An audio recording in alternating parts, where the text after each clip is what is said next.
On this call, we have Dr. N. Kamakodi, MD and CEO of the bank, and Mr. V. Ramesh, the CFO. Thank you, sir, for the opportunity of hosting you on this call. I would now like to hand over the call to Dr. N. Kamakodi, sir, for his opening comments, post which we can open the floor to questions. Over to you, sir. Thank you, Mr. Ajit Kumar. Good evening, everyone. Hearty welcome to all of you for this con call to discuss the financial results for the quarter ended 30th June 2021 of City Union Bank. Hope all of you and your family members are safe and following COVID safety norms of masking, social distancing, vaccination and all. The board approved the unaudited results today and hope you all have the copies of the results and the presentations. As conveyed earlier, we are having our annual general meeting on 19th August 2021 and we invite you all to participate online and provide your support. We shared with you all the following expectations for financial year 21-22 during our last con call on 20th May 2021 when we discussed the annual results. Our outlook for the financial year 2021-22, we shared as follows. The credit growth for the year to be at mid to high single digit if the economic environment and the COVID second wave behaves like last year. Overall slippages to closing advances to be slightly below that of financial year 2021. The slippages may be more front-loaded with increased slippages in Q1 and Q2 financial year 2022. Recoveries to be impacted because of the lockdown, non-functioning of government registration department and also non-functioning of the courts, and courts are showing more sympathy towards defaulters rather than the banks. The gross and net NPA for the financial year 2022 to be a shade lower than financial year 2021 with a few quarterly spikes. Return on assets to reach a level of 1.5% towards the second half of financial year 2022-23. And despite the COVID second wave, the performance during the current period is almost in tune with the expectations we already shared with you during the last con call. The highlights of the quarterly performances are as follows. Deposits recorded a growth of 9% to rupees 44,606 crore from 41,026 crore. Credit grew by 5% to rupees 36,395 crores from 34,536 crore. Thus, business grew by 7% and presently stands at 81,001 crore. CASA deposits recorded a growth of 22%, outsmarting the overall deposit growth to rupees 12,299 crore from rupees 10,098 crore, and hence the percentage CASA deposits improved to 28% in Q1 financial year 22 against 25% in the Q1 financial year 21. The growth in the operating profit for the financial year Q1 financial year 22 versus Q1 financial year 21 was 8%, and in absolute terms it stood at rupees 383 crore against 356 crore in the last year first quarter. Net profit for the first quarter improved by 12% to rupees 173 crore from first quarter financial year 22 against 154 crore in the first quarter financial year 21. Return on assets at 1.29% for the first quarter current financial year against 1.15% for the whole year of financial year 2021, and it is well on track for getting the ROA back to 1.5% trajectory in the next year as anticipated earlier. The credit growth achieved in the on 30th June 2021 vis-a-vis 30th June 20 was 5% year-on-year basis. The growth came mainly from gold loan and the non-agri gold loan which has in fact doubled. We shall push the growth pedal only when the environment becomes conducive for other normal advances. We expect that there will not be any third wave. At the same time, we are cautious on that. We had a slippage of 482 crore in the financial year first quarter financial year 22, and slippages were front-loaded in tune with our expectations shared on 28th May 2021. We feel it should be moderating going forward, and we still expect overall slippages for financial year 2022 will be flattish or less than whatever we saw in financial year 2021.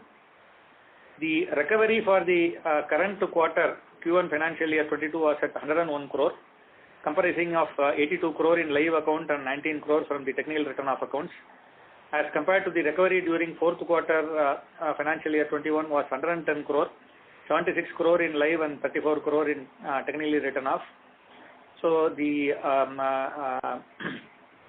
lockdown because of the second wave also played some spoil sport. Courts are slowly coming back to the normal functioning. We expect recoveries to improve in the second half, and that's why we expect the gross and net NPA to be better during the year end, which once again is mainly because of our expectations on improvement in the legal procedure and recovery towards the second half of the current financial year. The gross and net NPA stands at 5.59% and 3.49% respectively, against 5.11% and 2.97% in the financial year 2021. As said during our earlier con calls, we expect that the gross and net NPA should be shared better for the financial 31st March 2021. Once again, considering the reduction in the addition in the second half, and also improvement of the recoveries because of the improvement in the court processes, particularly in taking possession and selling the properties through SARFAESI action.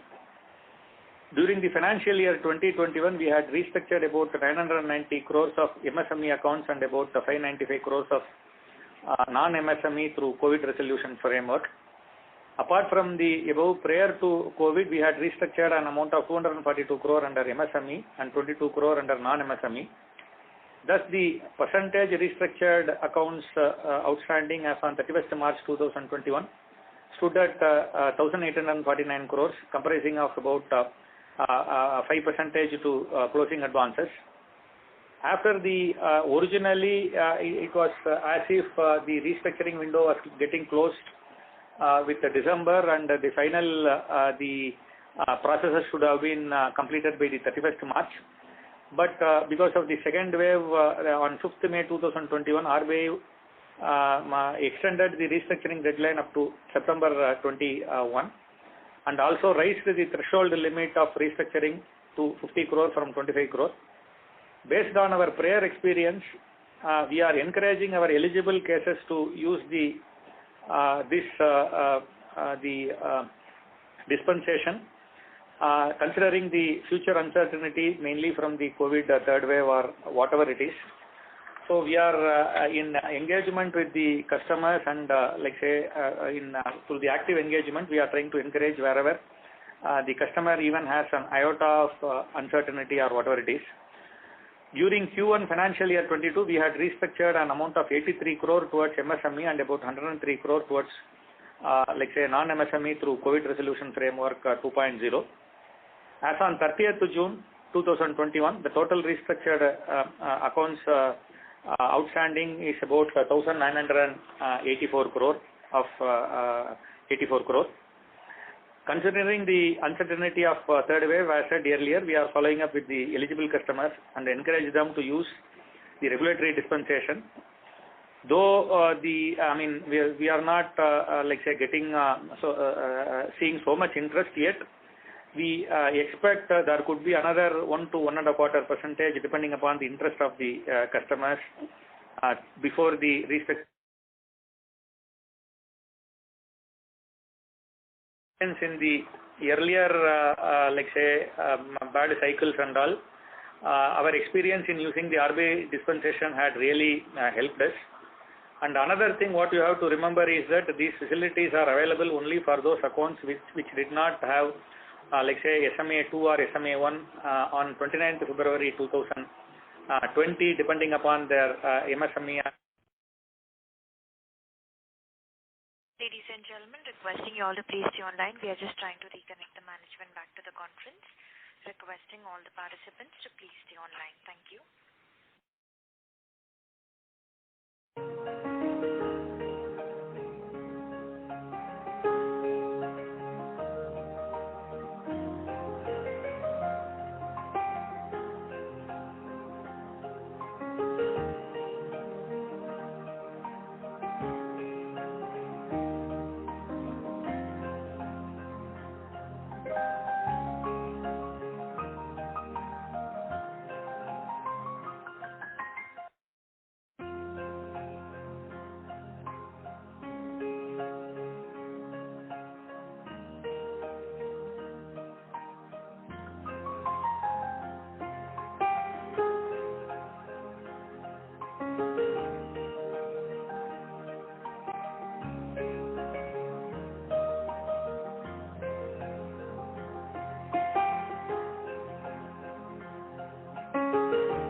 Ladies and gentlemen, thank you for patiently holding the line. We have the management reconnected. Over to you, sir. Sorry about that. The line got disconnected. Just to continue from where we left, considering the uncertainties of COVID third wave, we are following up with the eligible customers. We had reasonably good experiences in the previous regulatory dispensation when we could, like say, through this restructuring, we could save many accounts who could go through the difficult phases and all. The uncertainties of the COVID wave are there, but we are taking all the steps to give the support to the regulatory dispensation which is available at this point of time. Just to give you an idea of that, about 1,900 odd crore restructured, about 400 crore which of advances which we restructured during the earlier part of the last year. We had given them like say 6 months of like say moratorium and repayment to start after the 6 months and all, considering whatever situation prevailing at that point of time. And our experience with that 400 crore which had started the repayment is reasonably good. The slippage from that is very minuscule, and almost all of them, most of them are doing a good job and started repayment and all. Like that, we like say, though there will be some elevated stress, we don't expect stress to be significantly higher in that, because even the eligibility criteria for restructuring takes care that those accounts which are getting restructured are by and large like say reasonably performing on 29th February 2020, which is pre-COVID cutoff date. So we don't feel like say any surprise about that, and we feel this should really help them going forward, and this is what we have been maintaining right from the beginning. We always maintain that this is the time, because of the uncertainties, it is the time to like say help the customers to the extent possible, and that is for that they are being consistently like say paying premium interest rate to us compared to the other banks and all, and that's why we feel this is the way we have to handle this. So regarding the SMA position, our SMA 2 position on 30th June stood at 3.16%, and which was about 2% or 1.99% on 31st March 2021, and which is much below our usual pre-COVID band of 5 to 6%. And we had even period like say a few quarters which we had shared with you all, that we had like say a couple of years when the level used to be at 12% also. So things are now currently SMA 2 position currently stabilizing at about like say 3 to 3.25%, which is also not very bad considering the situation at this particular point of time. The cost to income ratio for the first quarter stood at 40.46% compared to 41.45% for the year as a whole in financial year 2021. We had good opportunities to make profit in the treasury operations last year, and that opportunity may not be available this year. The quantum of other income to be booked this year will be determined by the collection of technically written off accounts, which will once again be determined by the like say court functioning, which we expect to pick up only in the second half. So in between, the cost to income ratio may inch up. So because of that overall factor, there could be some incremental cost to income ratio. But we are waiting for the other income to balance from the recovery of technically written off accounts. The net interest margin for the current quarter stands at 3.86%.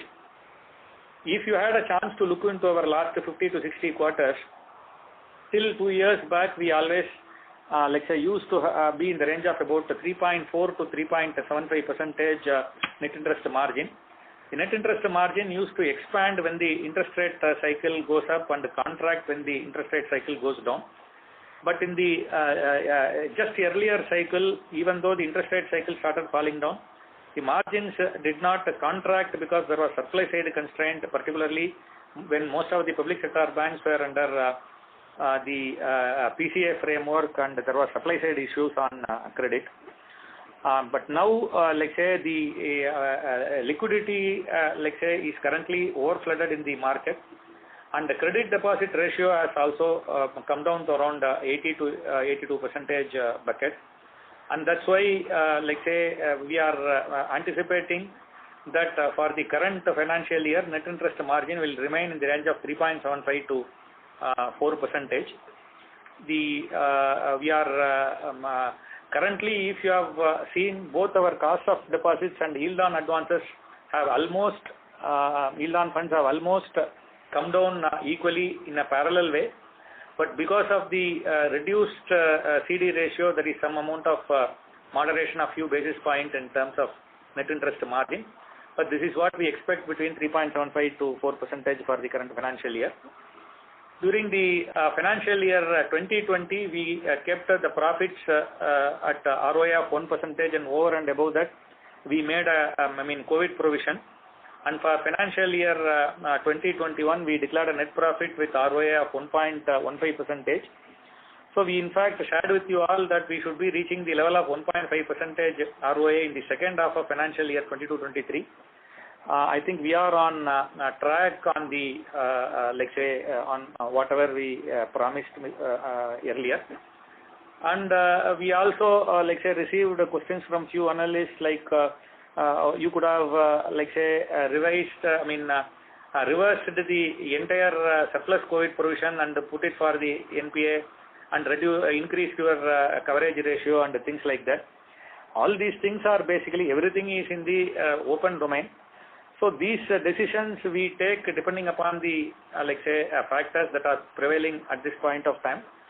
So I think we will be completing that entire surplus COVID provision in the second quarter, and after that, the slippages should also reduce, and the recoveries from the existing NPA should also increase, so that we should be seeing things coming down, and so we have kept some cushion for the next quarter per se.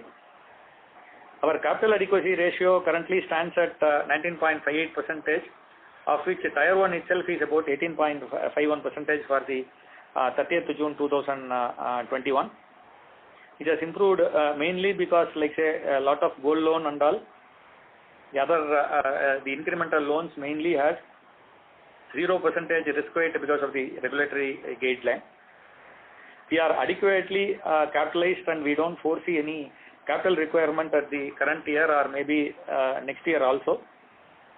But as a practice, we are always keeping the, shareholders' permission with an enabling resolution passed in every year AGM, so that depending upon the prevailing conditions or any regulatory requirement or anything, if at all we need, we can always go for equity raising. So right from 2013 onwards, we are getting this shareholders approval, but we have not been using it for the past 7-8 years. Following that practice, this year also in AGM, we are asking for the shareholders approval, which will, we don't expect to use that, but it's as a matter of abundant caution, we are always keeping that regulatory permission on hand. So to sum up, almost, things are progressing well, and almost in tune with the expectations, whatever we shared with you in the earlier con call on 28th May 2021. We hope there won't be any, like say, third COVID wave. At the same time, we are keeping all the, like say, precautions, whatever that is needed, because that amount of uncertainty is always there. The impact of cold wave, I mean, just to give you a broader thing, starting from the 1st of March 2020 to currently in the past 16 months or so, we almost had 20% of our team members got infected by COVID, and we had about 4 to 5 casualties in this period because of that. But overall, even though the infection rate and the mortality rate were higher this time, both at the confidence level at the customer side and also at our side, things are like say much better compared to whatever we had during the COVID one. At the same time, there are uncertainties about the COVID third wave is getting discussed again and again. But hopefully, let us hope for the best, but at the same time, prepare ourselves both mentally and whatever way possible. So gross and net NPA for the year end will be like say lower at the same time. As said, there could be spike in the I mean front loaded during the first half. So overall, on all parameters, including ROA and everything, the things are very much on the let's say going smoothly on the expected line. This is what I like say wanted to discuss with you all to start with. Now we can go for Q&A. Thank you very much. Ladies and gentlemen, we will now begin the question answer session. Anyone who wishes to ask a question may press star and 1 on their touchtone telephone. If you wish to remove yourself from the question queue, you may press star and 2. Participants are requested to use handset while asking a question. Ladies and gentlemen, we will wait for a moment while the question queue assembles. The first question is from the line of Mona Khetan from Dolat Capital. Please go ahead. Yeah, hi sir, good evening. So I have two questions. Firstly, on the restructured book, so you have already mentioned 5.5% of book. Could there be more in pipeline in terms of the restructuring? And yeah.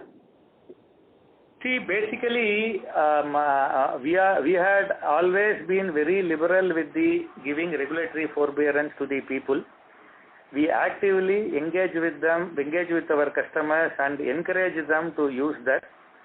As of now, like say, I don't have anything, but I feel there could, since the restructuring window is opened and expected, my gut feeling says we may be having about maybe 1 to 1.25% going forward. Additional restructuring, if at all it comes to.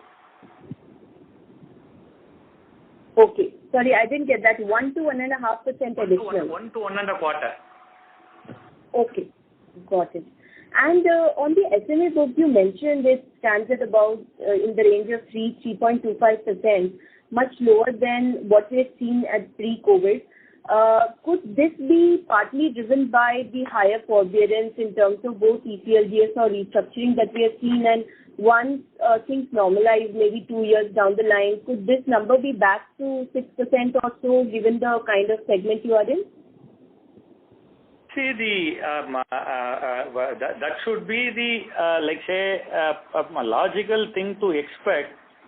But one thing which we are clearly seeing is that many of the like say the portion of the customers who typically used to have that pay only after their 70th day or 80th day, and the question, in this business per se, particularly the SME never got themselves reconciled with the daily overdue or daily arrears. They typically used to keep our accounts order only during the quarter end. That used to be the practice always. But when that, like say, after the COVID restructuring and other things were not permitted for the customers who were on SMA 2 or SMA 1 on 28th February 2020, I think people are now reconciling to this fact, and the concept of like say daily collection and keeping the account and order, that discipline is definitely improving the system. So my gut feeling is that like say, even when this system normalizes, now also you have to understand everyone is paying their interest, which is also an indication that there is a sufficient cash flow, and we feel when things stabilizes in future, the like say the SMA portion should be lower than whatever we saw during the pre-COVID period, mainly because the increased discipline which we are seeing at the even at this strata of the business because of like say certain forbearances and all, they have been told that they cannot avail because they did not maintain their account up to date on 28th February, on or before 28th February 2020. Sure, got it. And finally, I missed some of your early comments. So just to check on your ROA guidance, you had earlier said that ROA should normalize by the second half of fiscal year FY23. So do you continue to maintain that, or could that be deferred because of what we have seen in the last couple of months? We are not deferring, and I just said multiple times that we are on track. You can also see the ROA improving now, and we are on track to have our ROA touching like say 1.5% in the second half of financial year 22-23 as given earlier. Hopefully there is no third wave which derails the things. Sure. Thank you and all the best, sir. Thank you. Thank you. A reminder to the participants, if you wish to ask a question, please press star then 1 on your touchtone telephone. The next question is from the line of Jai Mundra from B&K Securities. Please go ahead. Yeah, hi, good evening, sir. I have a couple of questions. So first, sir, in terms of collection efficiency, right? So Tamil Nadu probably had slightly higher, stricter mobility restrictions as compared to rest of India. So if you can highlight that, how things have been maybe in the month of July as compared to June in terms of collection efficiency. In fact, things started getting relaxed after the 30th June. In fact, the 30th June was more when June is the month where you had stricter norms per se. The SMA 2 numbers which we have given itself will be an indicator to you on how things have improved. In fact, when I like say attended the con call on fourth quarter last year on 28th May, even I was on my last day of quarantine and we had infections at higher rate at that point of time, and it's improving. Yeah. So, sir, if you can highlight what was your collection efficiency maybe for the month of... The collection efficiency is a measure which is normally looked into when the post-dated checks and term loan collections happen. Since our thing is mostly on the CC account and like say only 1/3 exposure to the term loan, we give you that SMA 2 figure. Right. Okay. Because earlier we were sharing, so I was just checking. No, that was, we never shared the collection efficiency. Kindly remember. That was only we shared what proportion of the advances had paid up to what month of that due. Right. So same thing, sir. If you have maybe the... Yeah, that's the same thing. The SMA 2 number itself will be an indication for you. Right. And sir, would there be because as you said from July onwards, so from July maybe 1st onwards things have started to improve. Is there a, let's say, a marked improvement from June level? I mean, this 3.3 to 3.5% number, that would be June number, right? Yeah. See, the issue is, like say, the band You have seen from 1.99 to say 3.2, which is hardly a movement of like say less than 2% in a span of 3 months. Right. So it's basically you look at the big picture and move forward. Right. Right. And sir, in terms of your new, so let's say if you were to look at your if you divide your customers into two portions, one is those who are already delaying payments. So let's say they are in SMA 012, and hence therein you want them not to shift the bucket. And there is another set of customers which are, which are zero DPD and standard. Right. So are you seeing that at least the new customers are not getting into a delinquent bucket, and there may be some customers who are already delinquent, they may be finding it difficult to get out of the delinquent bucket? No, for us, it doesn't normally happen that way. What we typically see is that, say, about 90% of them will be current. Okay. About, like say, you had the 3.5%, whatever we discussed is in SMA 2, which will boil down to another 4-5% in the SMA 1. Okay. So, and you will be having maybe a 10% of the people moving to the, like say, they will be in SMA 2 in the month of June and suddenly coming back to the normal in July and all. These sort of things you normally see here. It's not that one stays in the same bucket. Right. Okay. So that's why the reason why I have given you, like say, a clear indication on what is going to be your annual slippage. Right. So with it, you will be in a position to make your own calculations. Right. So if I were to just back calculate that, first quarter has been reasonably heavy. So it looks like barring maybe 2Q, things will become very, very normal in terms of slippages, right? So there has to be a reason that at least the problem at this point of time maybe is only SMA 1-2. I mean, is that the way? Or no, see, the issue is, as you rightly said, you had tighter norms during the month of, like say, from the May end to June. You will, once things are absolutely, like say, to greater extent, you don't have anything and things are coming back to the normalcy. You have, as I told earlier, you have few sectors like the public transport, like omnibuses and things like that, or your hotels and tourism related items and all.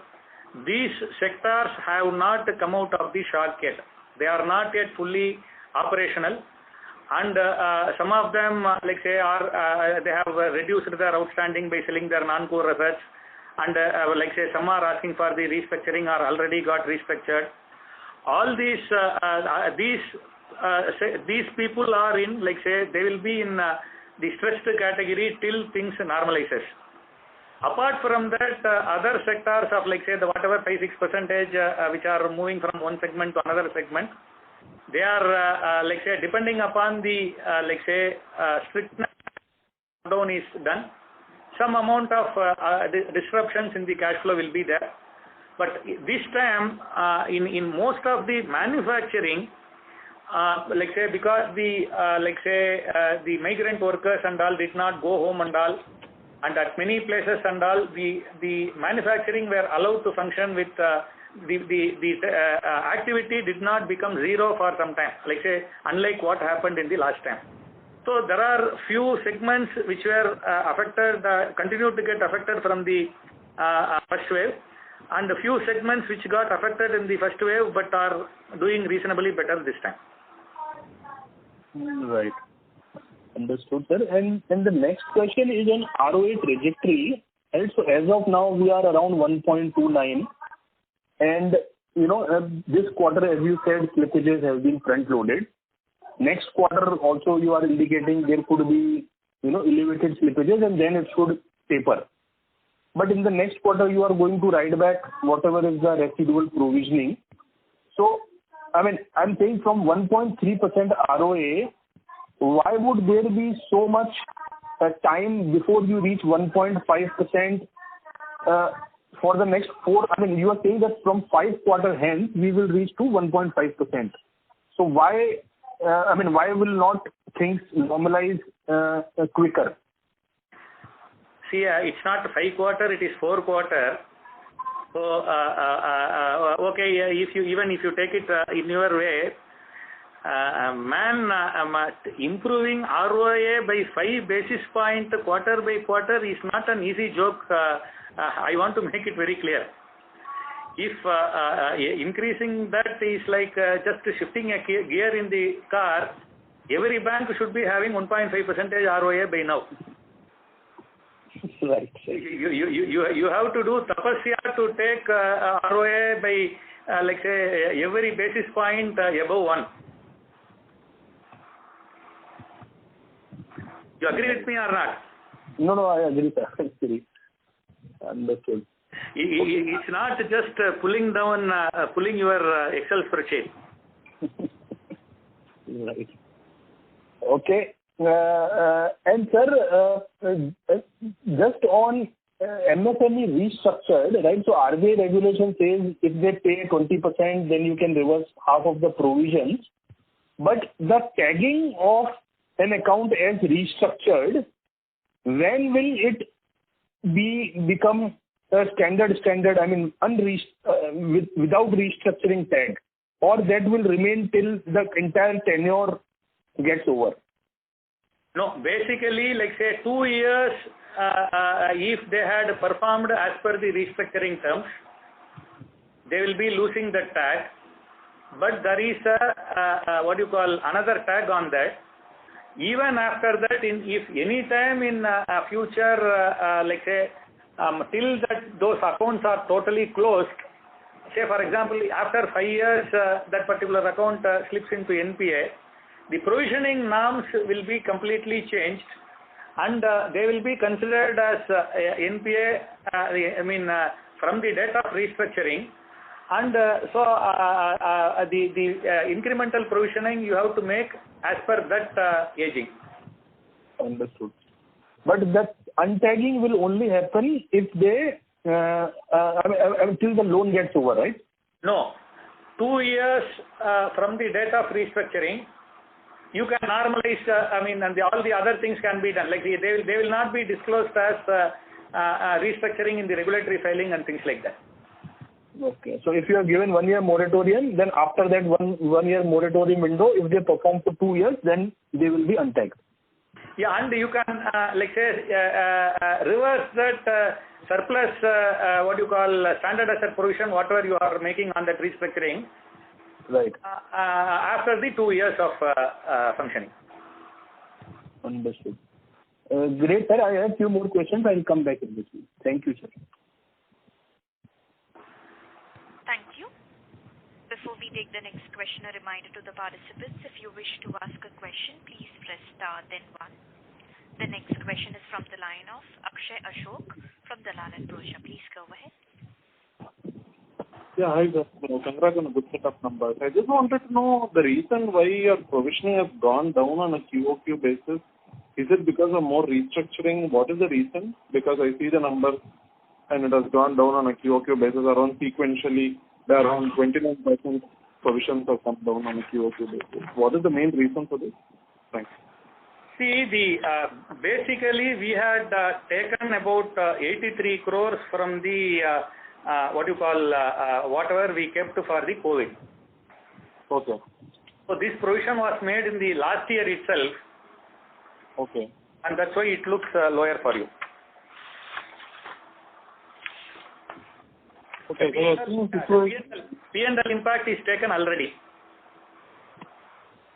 Okay. So you are seeing situation improving, so that's why you reduced it. Yeah, sort of. Okay, thank you. Thank you. A reminder to the participants, if you wish to ask a question, please press star then 1. The next question is from the line of Prabal Gandhi from Antique Limited. Please go ahead. Hello, am I audible? Absolutely. Please go ahead. Thank you, sir, for the opportunity. Sir, on the cost of deposit or cost of funds, how much low can it go from here? See, it's very difficult to completely predict per se. We could clearly see about a 10 basis point reduction between the fourth quarter and this quarter. And we don't expect any major interest rate reduction going forward, as it has been clearly told, and looks like you have reached what you call almost the bottom of the rate cycle as given by the Monetary Policy Committee today. Because of the lag effect, you may at the best have maybe another 15-20 basis point going forward, which will be the bottommost point in the this cycle. Already, whatever we are seeing is the historical low in our on cost of deposit front in our history. So these 15 basis points will be on the basis of repricing, not on the deposit cut that we can initiate from the. Exactly. And sir, how much was the interest reversal for the current quarter? 20 crores. 20 crores. So even if I adjust for that, our yield on advances has dropped from around 10.4 to quite sharply. Yes, I have. Yes. In fact, I have told you both cost of funds and yield on funds are parallelly coming down for the last 4 to 5 quarters. Yeah. But any specific reason why the yield on advances? Is it because of the repricing, or are we disbursing on? No, the entire growth has come from the gold loan, which is being given at say 8.59% and things like that. Okay. Sir, on the ECLGS portfolio, around 5-6% of our book is on the ECLGS. So are we seeing any signs of stress build up here? No, it's nothing unusual. It's that's what I told you. We don't as I in fact I was discussing with you all during the like say I think last quarter only results. We have started seeing at the overall exposure of the accounts which are like say which have taken ECLGS showing reduction in the overall outstanding. And in fact, the total exposure on 31st March 2021 was about 1,960 crore, and there is about 10 crore reduction in that portfolio as a whole. It's and in fact, somebody asked, like say, how they will get normalized and all. We told we will be taking that as a part of working capital assessment. When we assess the next year working capital requirement and things like that. So that requirement has by and large gone. So no. So from June onwards, the repayment would have to start. Yeah. So are we seeing any slippages from there or any stress? No, there is no undue slippage from this portfolio or whatever it is. Because sir, one of the peers recently reported that around 2% of the ECLGS book saw slippage. So that is why I was asking. See, already the overall book slippage itself in the last year was about 3%. So the 2-3% slippage from this, like say, portfolio and all need not be looked as some additional whatever it is. And sir, just a technical question. So in case there is a stress on the ECLGS portfolio, how much is guaranteed by the government, and how will that mechanism work in case there is a NPA there? 75% is the guarantee given by the, like say, I mean, they have given 100%. 75% payment once it is, I mean, how that mechanism works is, whenever we disperse a loan on ECLGS scheme, that entire data has to be given into the portal. So with all the detail, the portal takes up the data. Suppose, for example, we declare one particular account as NPA, we once again upload that in that portal. 75% of the, let's say, portion of that ECLGS portion is immediately credited to our account, and the balance 25% after all the recovery efforts are completed. Okay, so the additional, so suppose there is a 10 crore outstanding and we gave 2 crore of ECLGS, so 75% of 2 crore will be credited to us and balance will be credited as the recovery. Exactly. Perfect. And sir, just last question, how much COVID buffer are we holding? Currently about 55 to 60 crore is the additional provision we have. And this is excluding the restructuring provision? Yes. Thank you so much, sir. Thank you. Thank you. The next question is from the line of V. Srinath from Bellwether Capital. Please go ahead. Hello, sir. Just wanted to find out the gold loan, non-agri gold loan book numbers have been really encouraging even after the RBI reduced LTV for the product back to pre-COVID levels. Just want to understand what is driving this book. Is it a liability cross-sell or is it largely branch sourcing? And given that it's such a granular product, how are we sourcing, this kind of volume of customers, sir? Thank you. See, this had been our breadwinner, like say, decades, up to probably maybe late 90s or so, when we started getting into the SME and other, like say, larger loans. As I told you earlier, like say, we always keep the, like say, active gold loan whenever we don't have anything else to do in our rural, semi-urban and select urban branches per se. So since we have not yet fully pressed the growth pedal across other branches, almost all the branches, like say the fundamental thing what you need to make your the branch marketing effort is that the communication at the like say location, particular town or village or catchment area, that you are giving your gold loan, and you will be like say leaving the fellow anybody coming for gold loan in 10 minutes or 15 minutes or whatever it is. So once you make that thing, automatically, like say, basically it is a competition to the money lenders and probably some cooperative societies and maybe at some places even the gold loan NBFCs. Got it, sir. And the ROA of this product, you had, historically said that it's a touch below what the bank normally makes. But given the current yield situations, has that kind of improved, sir? What, at very qualitatively, how are the ROAs in gold loans as we see it currently? See, the average yield for agri and the non-agri will be about, say, 9%, which is a very decent return at that point of time, particularly with very low NPA at this point of time. And when we don't have confidence to do any SME credit or anything because of the prevailing situation here, this is the best you can expect at this point of time. Got it, sir. Got it. Thanks a lot, sir. Thank you. The next question is from the line of Dhaval Gada from DSP Mutual Fund. Please go ahead. Hi, sir. Sir, I just wanted to check again on this ECLGS. Mr. Gada, I'm sorry to interrupt, but your audio is not very audible, sir. Requesting you to please speak a bit louder. Is it better now? Please go ahead, sir. That's fine. Yeah, okay. Sir, just following up on that ECLGS question, you mentioned that the stress is about 2-3%.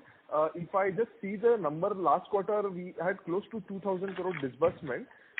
So which means about 10,000 crore would be the total loan exposure. And if I calculate about 2%, that turns out to about 200 to 300 crore, depending on the ratio. Is the understanding correct that in the last 2-3 quarters we would have seen 200-300 crore slippage from ECLGS? No, not exactly.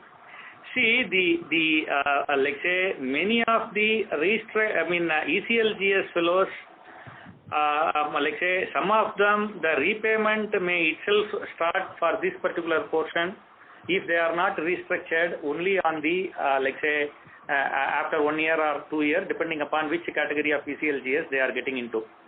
At the same time, if they are not restructured, the regular term loan repayment will continue.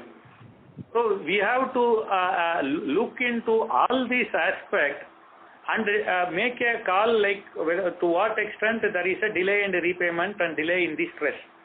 So you will be having, like say, a few, like say, set of accounts which have got ECLGS. That exposure comes to, as told, it comes to about 1,900 odd crore and all. So out of which about 500 crore, like say, had both restructuring and also the ECLGS scheme. And about 400 crore of the overall 1,900 odd crore, like say, like that, there are multiple classification with which it will be very difficult to hair split this into this. So let us understand this way. If you want to have the overall understanding of the stress, the like say your SMA2 numbers, which was at 2.99%, is at about 3 odd percentage at this particular point of time. So depending upon when the repayment starts, most of them will have their other like say term loans already having their own repayment schedule running and all. Taking into consideration, we will be in a position to give this. So we have taken all these behavioral pattern in our like say expectations. So only thing is that we have not factored in too much of like say the COVID third wave to impact overall thing. With that only we are conveying our overall slippage for the current year will be a shade lower than whatever we saw last year, and it will be front loaded and will get normalized in the second half. So that basically captures all the questions whatever you have asked now. Understood, sir. Sir, and just going forward, since you gave a ROA guidance for second half of next year, directionally from the third quarter, and more into FY23, should we expect the normalized slippage run rate, which used to be earlier 200 odd crore per quarter kind of level, to come back, or it would be still elevated? The reason I ask this is, and the previous question as well, is because ECLGS, the real impact will be visible from the third quarter of this year when principal repayment will start. So that's where my question is. Please understand, only the principal repayment of the ECLGS portion starts after 1 year or 2 years depending upon the case. If they are not restructured, the other term loan repayment things, they continue as such. You understand what I am trying to say? Right. Yeah, get it. Yeah, and the ECLGS portion is hardly about 10 to 20% of their overall borrowing, and their repayment schedule of the ECLGS portion is basically very minuscule compared to their overall repayment schedule. Okay. But to answer your first question on, like say, how do we expect, our prayers and our expectation is almost similar to whatever you said at the beginning. So that from the third and fourth quarter, things should slippage should normalize.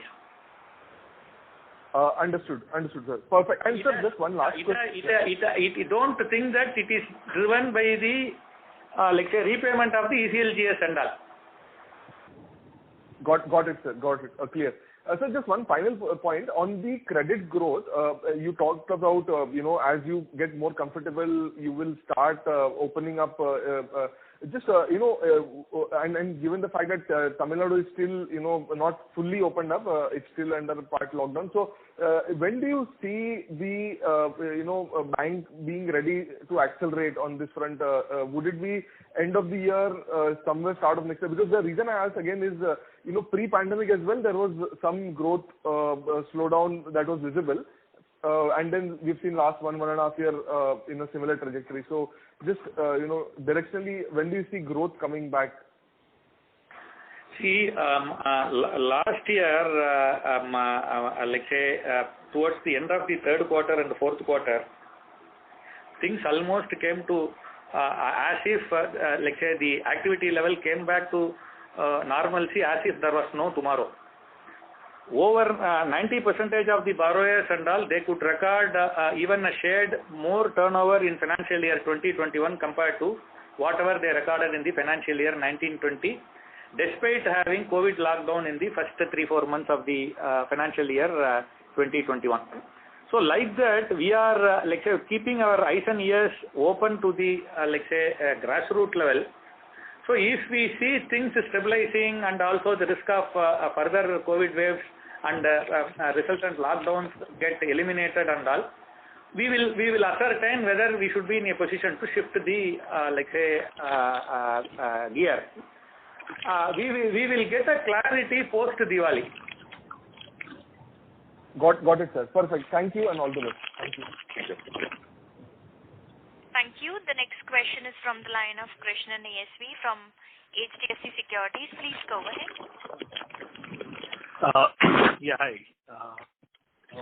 Many thanks for taking my question. I just wanted to understand what has the bank been able to do which has helped raise the SA productivity at the branches so sharply in the last 3 quarters, because for a very long time, the SA productivity at a branch was roughly in the 8 to 10 crore range. Now suddenly it has shot up, and for 3 sustained quarters it's gone nearly to the 12-13 crore range. So I just wanted to understand, especially at a time when we had the pandemic going, so there is no way that branch officials can go out and seek deposits. So what has actually changed? Is it the open architecture initiatives, or is there something else that has happened at a branch level which has allowed you to source so much better? See, it is a combination of factors. After we opened our video KYC and automatic opening of account, the average balance which we see in the video KYC opened accounts are shared higher than the accounts which are normally getting opened in the branches. This is one point. Another point basically is when our overall growth, even when the capacity of the SA portion growth remains constant, when the overall credit growth reduces, our deposit growth reduces, which makes us to reduce our term deposit portion, which is also indirectly helping to see the percentage SA increasing further. No, so I was actually asking about the absolute SA. Point being, a branch used to be able to do usual growth. That 15 to 20% growth is something which normally happens, and that has continued to happen. Another 2-3% extra growth is happening because of the video KYC and things like that. Got it. I just missed your comments on credit costs. So if you could just, if you don't mind, if you could just repeat what you mentioned around credit costs and how long before they begin to normalize? So I have, even in the last quarter and this quarter, I am not giving any, guidance on the credit cost per se. What I have given is that year as a whole, the total incremental slippages will be, better than whatever, slightly better than whatever we saw in the last financial year, and it will be front-loaded. On recovery portion, the courts and all have not, have just come back to the normalcy, and we are not yet seeing the results. So we expect better recovery in the second half of the current financial year, resulting in gross and net NPA at the year end will be a shade, almost flat or a shade better than whatever we saw during financial year 2021. The other mathematical calculation is left to you. Okay. That helps. Thank you. Thank you. The next question is from the line of Niranjan Karfa from Nomura. Please go ahead. Thank you, sir. I just wanted to follow up on Dhaval's question earlier, and that was related to the ECLGS customer versus a non-ECLGS customer. Could you highlight? I mean, I understand the customers in ECLGS would be from a divergent sectors, but still as an aggregate, do you see higher credit limit utilization for ECLGS customer or lower compared to the non-ECLGS customer?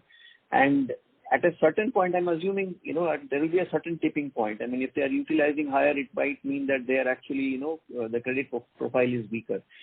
So any color on those lines, if you can highlight, sir. Rather, I see that this way. Say, for example, you have given 10 to 20% is the incremental ECLGS that was given, let's say that is being given, which typically is about the normal enhancement in a normal span of time, about let's say 1 to 1.5 years of let's say normal increment which a normal customer will get during a let's say normal period.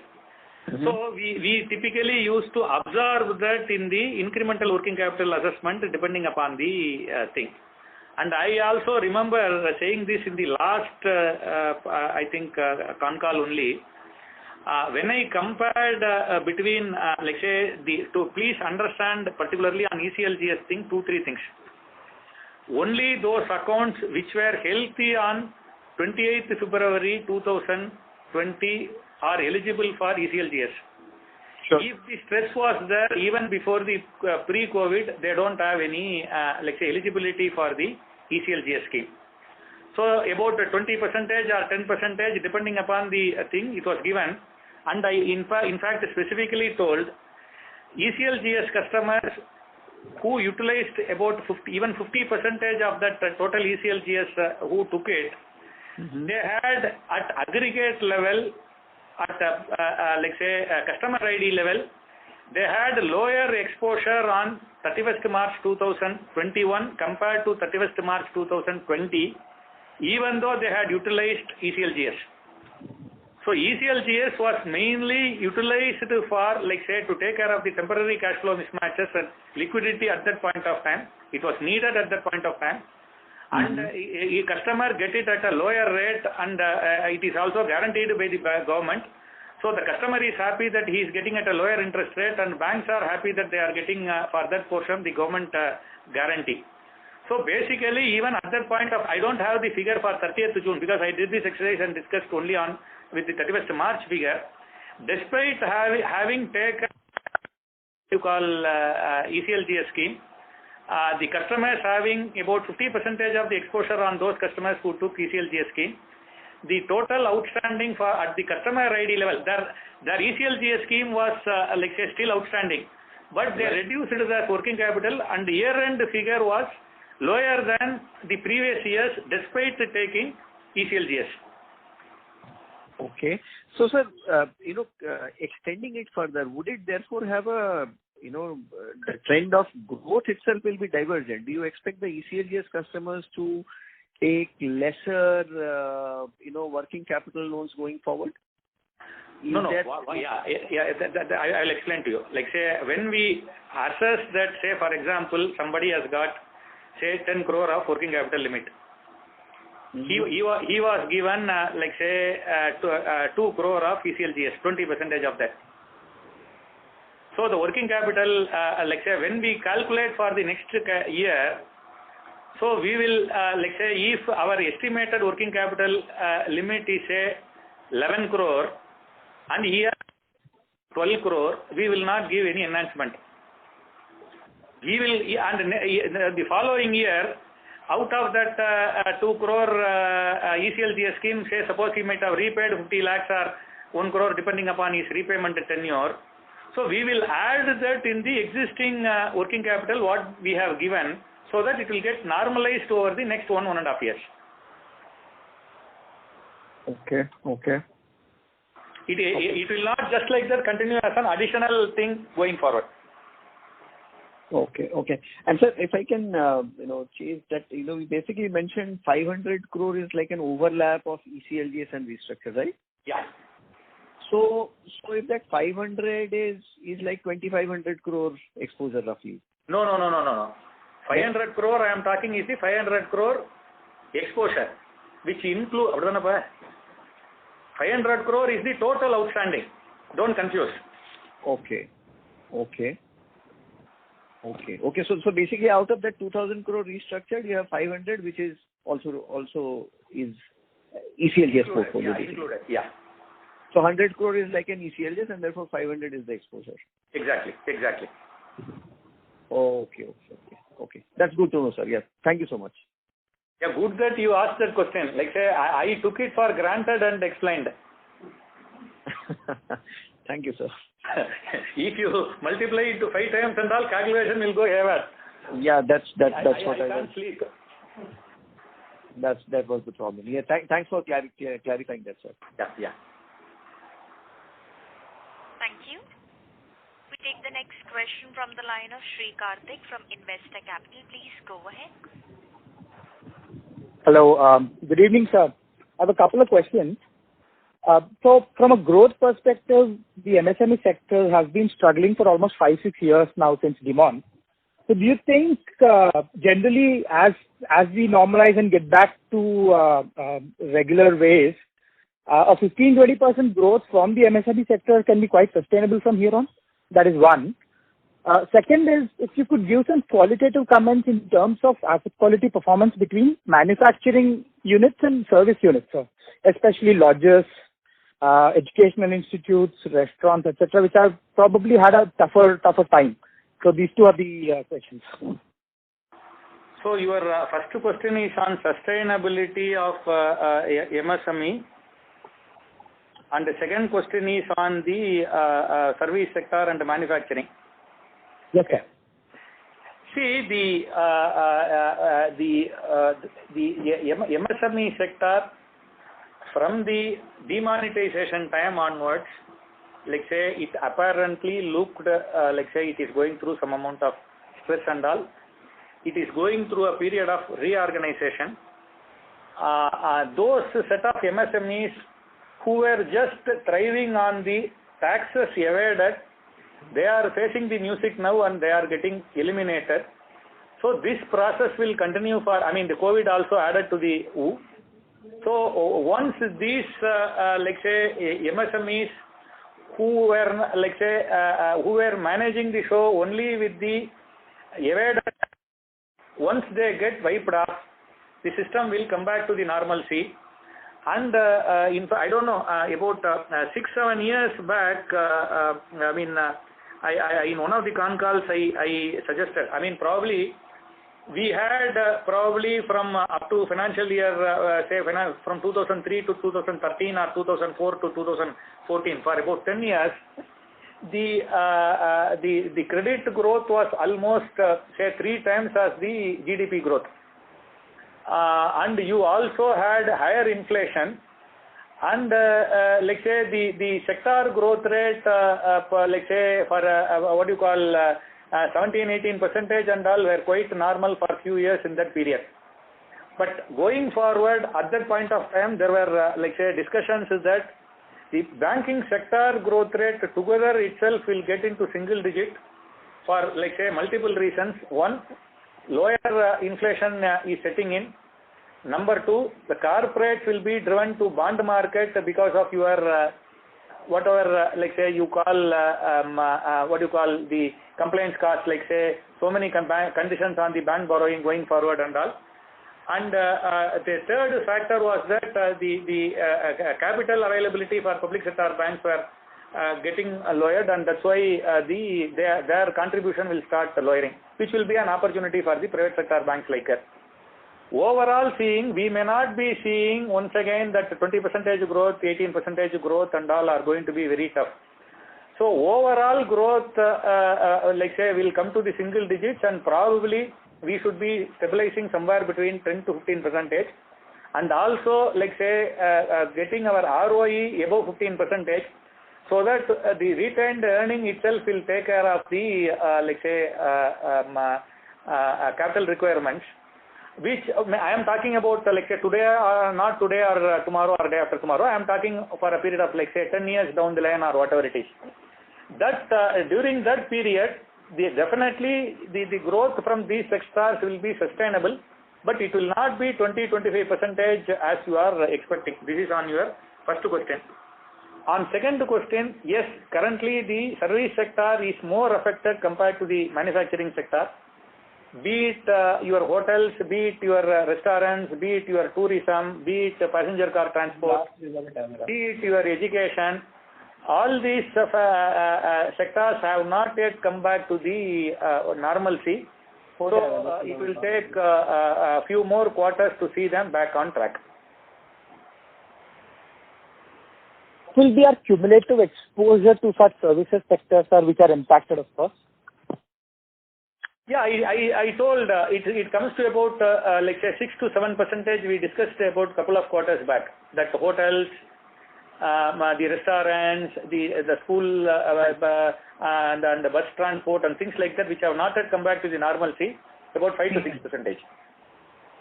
So within our restructured book, is it fair to assume that a large majority of it is constituted by the services sector? Definitely, it is a majority. May not be large majority. To greater extent, it will be there in that segment. But remember, all of them had, let's say, perfect, let's say, business model, perfect cash flow, and perfect repayment up to 29th February 2020. And let's say, wherever we are confident about the promoter, let's say, we have to support them till things come back to the normalcy.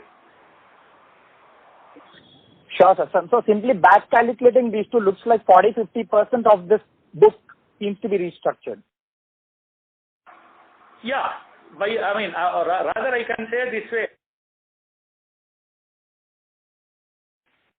Requesting participants to please stay online. We are just trying to reconnect the management back to the conference. Requesting you all to please stay connected. Thank you.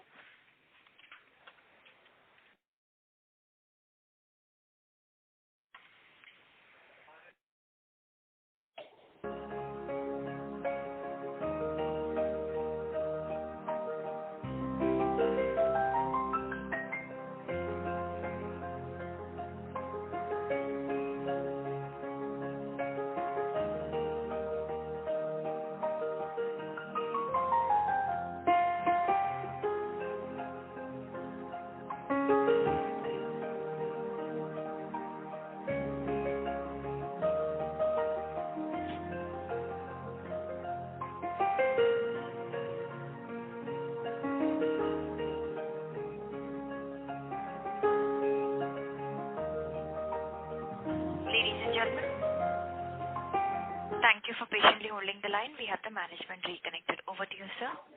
You may please go ahead. We have the question from Shri Karthik. Yeah, you are almost correct in your estimate. All right. Great. Thank you so much and all the best. Yeah.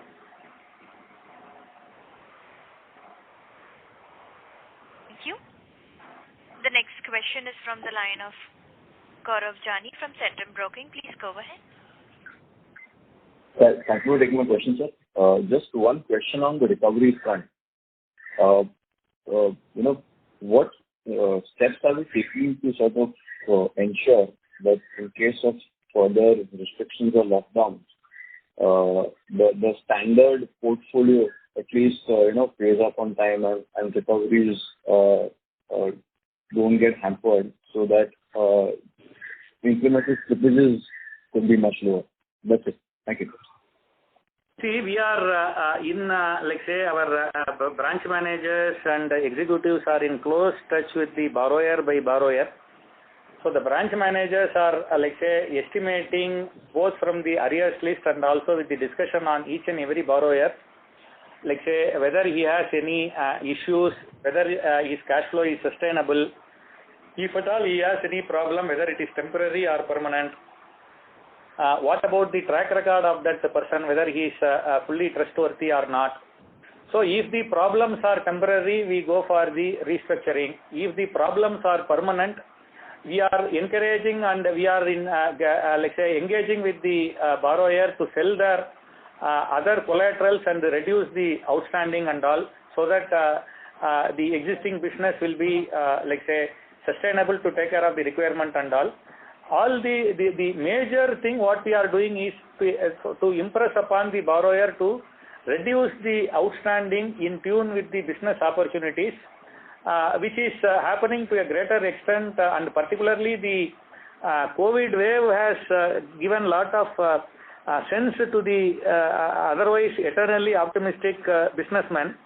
So they are also, let's say, discussing with that to ensure the outstanding is reduced and brought back to the sustainable level by selling their collaterals. Sure. So thanks. Thank you. The next question is from the line of Kashyap Zaveri from MK Investment. Please go ahead. Yeah, just one, data point I wanted. Have you disclosed the number of interest income reversal for the quarter? Somebody asked that, and I am told it is 20 crore. Okay, thank you so much. It is nothing but your 480 crore 1 quarter interest. Sure. Thank you. Thank you. The next question is from the line of Jai Mundra from B&K Securities. Please go ahead.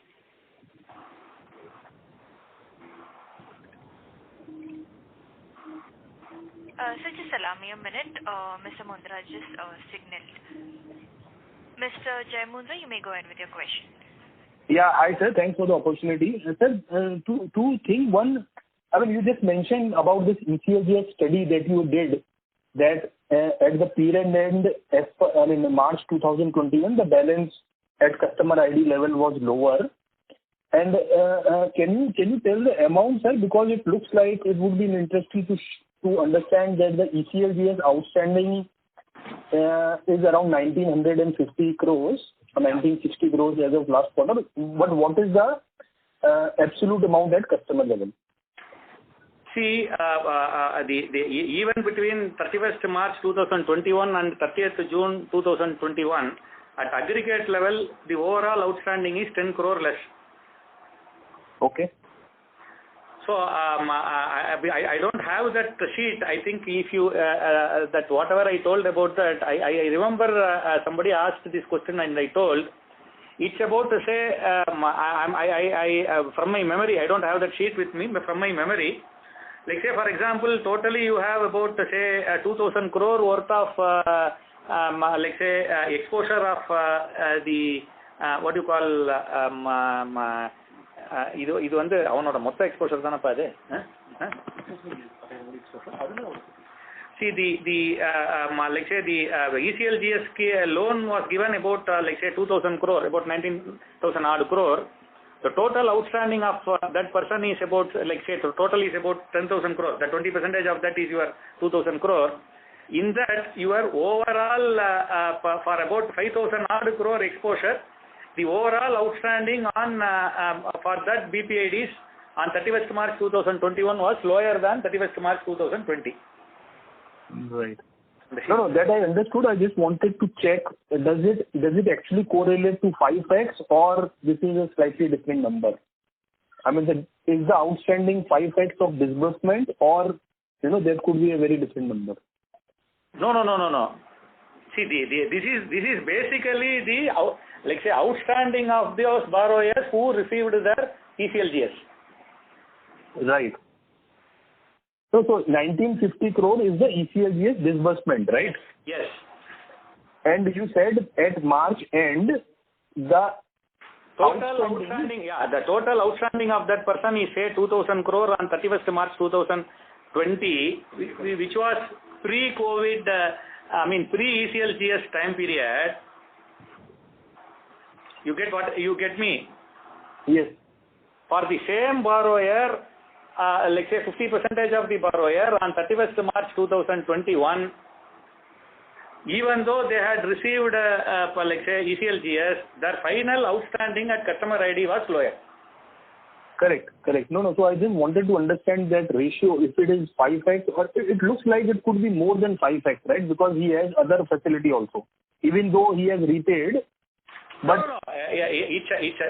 Basically, it is the aggregate number. Some customer would have paid more, some customer would have paid less. I looked into those customers whose outstanding was lower. Understood. Right. And okay, sir. Anyway, and the second thing is, sir, on a gold loan, so you have seen 100% growth, and there has been an LTV change. But going forward, do you think what kind of a gold loan book can grow, sir? Approximately. Is the same. This year we also anticipate about 2,500 to 2,000 to 2,500 crore incremental disbursement. Okay. So even on the 2,000 to 2,500. Okay. And the last question, sir, on your entire loan book of SME, if you were to bifurcate between B2B customer and B2C customer? Just a ballpark range. I mean, how much of your SME customer would be, would fit into B2B segment wherein they would be part of of a larger value chain, and how much could be B2C customer facing kind of a thing? See, you can see that the entire retail trade comes in that segment. Right.